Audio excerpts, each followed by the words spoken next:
Welcome back into the workshop, and may I start with, yes, I know you'd really wanted to find out what the results were of all this effort, and, well, that's what this video's about, ain't it?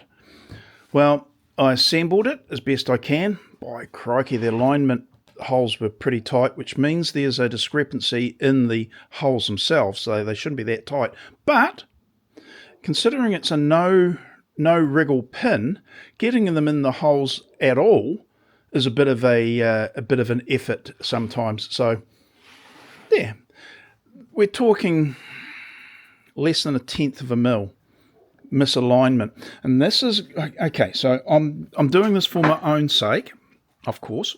That's what I do. But when I made the bars, I knew that they had a inbuilt tolerance of about 0.2. I found that was pretty flexible, that 0.2 of a mil. That was the tolerance of the machine, or how the machine could go down to about that size or that tolerance. But it's come to bite me, and in some ways it should have been expected. But if I was only ever going to use the MFT side of things in the manner that I'd intended or wanted, it wouldn't be a problem. Even that tiny amount out, I don't think you would know. And I would set the challenge, to. I'm not saying that CNCs are less accurate. I'm saying they are more accurate. But what I was going to say, I would set the challenge just for my own curiosity to see what the, like the user induced output or accuracy is of their tops down to those tenths of millimeters. And if that's, I think it's a fair thing, and considering that the tools that I had made had those tolerances inbuilt as a guide, I'm probably pretty bloody lucky, actually.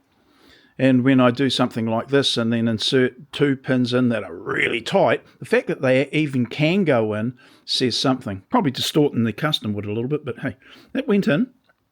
So everything going according to my theory, it should be parallel to the track saw rail. So I've already checked. So hang on, before we do that, let me get my eyeballs on. Otherwise there will be no good. Right, so now we've got a nice razor sharp routed edge. Oh, that is really smooth. Anyway, that's good. It also gives us a nice edge to go to before we put the aluminium bar on it. And we've got a measurement of, I would say that is just 1/10 or so over 200. That's just eyeballing it. It almost splits the line of the 200. Here,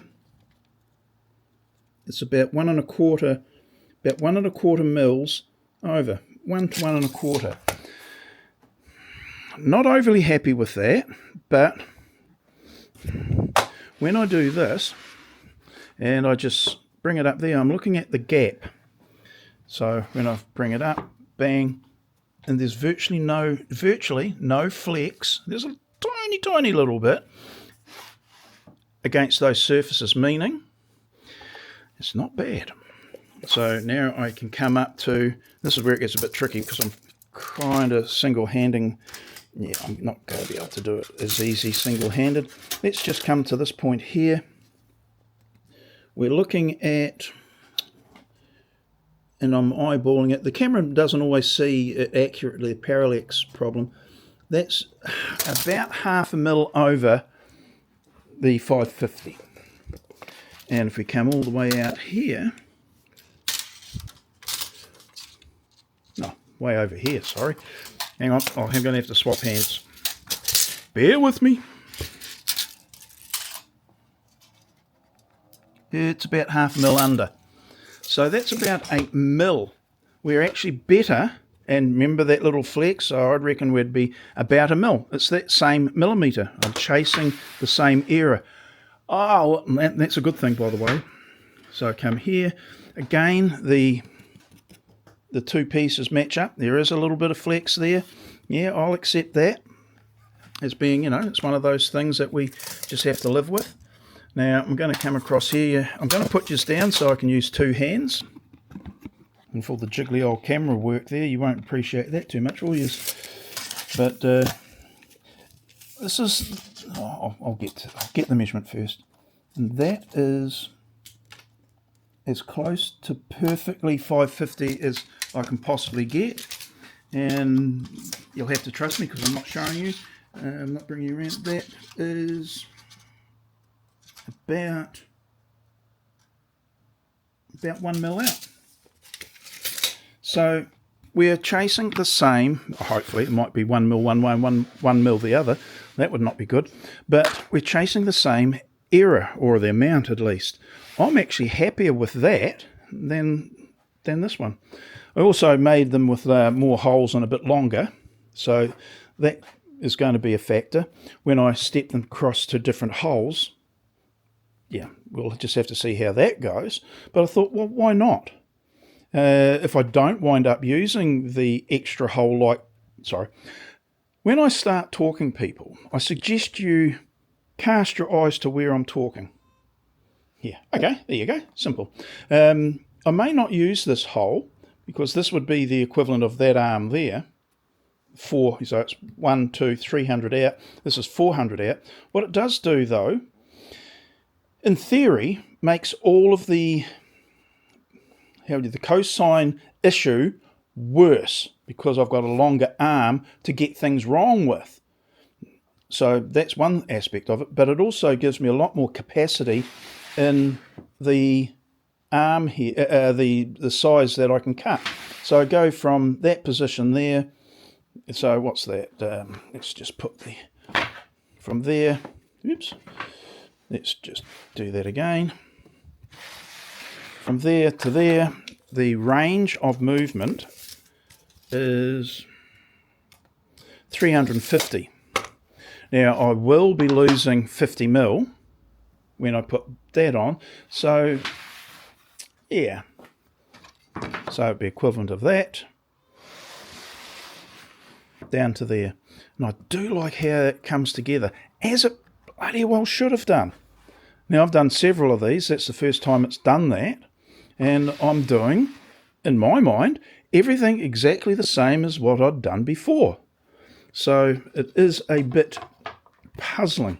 But there you go, 1 mil, and it's a consistent 1 mil, but it might be 1 mil one way and 1 mil the other when I measure it, because my brain doesn't function very well in that department. But when I check it again, it will be interesting. But nonetheless, with that outcome, I'm quite hopeful. I can still use this setup. I stole the pivots out of it for here, but yeah, I'm quite happy with that. Yippee. Okay, so I will carry on. I've got the holes to drill for the adjustment. I like that idea. Had seriously contemplated putting 2 in. So not in the middle, but... Okay, so when we're here in this position, it is in its most robust orientation, 90 degrees. Anything 90 degrees is good. As we get further down, that adjustment point moves further and further away from me. Just saying, it stays in the same place, but it moves further away from me, so that, in fact, let's just mark it while I've got you strapped, while you're absolutely riveted to the screen. We've got that there. So that hole there, in fact, I won't do that. I'll do that. That hole there would be where the pin should be. But now that I've drilled it out, that's not a problem. But that's where the pin for adjustment should be. I should be explaining a bit better. And it is equidistant, because it has to be, in this position, between these pivots. But when I do that, it is no longer, it goes all the way down to the other pivot, meaning the pressure point is there. and at here it could well flex. So if I just put a pin in there, it's got that little bit of flexion. So what say I put an adjustment pin here and maybe down there, so that when we're in this position here, the panels will be hitting up against it. I can actually put a pin in there so it doesn't actually do that the same. It will do it differently. So it's, as hard as I push there, it's not, down there can flex, but there's no pressure down there because there's no real panel so that makes it a whole lot more solid than it would be there. So that might be, and I don't have to use any particular point. Just thinking, if I have one there, and the equivalent would be there, well, that far one is no good because it's not going to hit anything. Remember, it's underneath the arm there. Here, let's just bring that one back there.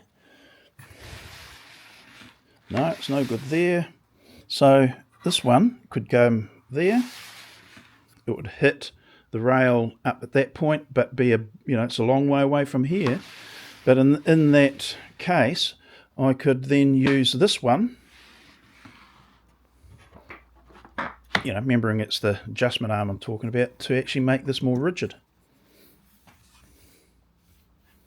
I'm putting the extent, I'm just thinking. I've got two of them. I've only got two of them. I can go buy some more. Well, that's always a possibility. Okay, well, I'm going to give that some thought. I think that would probably not be a silly idea. If I take that out, just thinking, that's why I went quiet. Ideally, I just use an ordinary bolt. Something like this. Well, it's not an ordinary bolt, it's the washer head bolt. So that can just go on there and adjust in and out. Okay, give me some time to think about that. I may well change my mind half a dozen times. Yeah, yes I do. Rightio, I'll go away, I'll leave you alone, and I will come back in another video giving you an update. But that's actually a good thing. Oh, that's where I was going before. I had this thought. This is the point I've been making. We should be able to do in the workshop, if we follow a process, something like this. You don't need to be overly clever. One of the things that we can do, and you don't even need one of those bars, those gauges, ideally you do, but if you put two pieces of material together, just say the two arms, face to face, drill through them, then the holes, if your drill is, drill press is accurate, the two holes would be matched. So if we had, say, this surface here and this surface here, and we mated them up together like that, drilled through the holes, moved it back like this, those two holes are always going to be matched. Do the same for your top. That way this could be 67 and this one might be 109, and this, it doesn't matter because they are matched.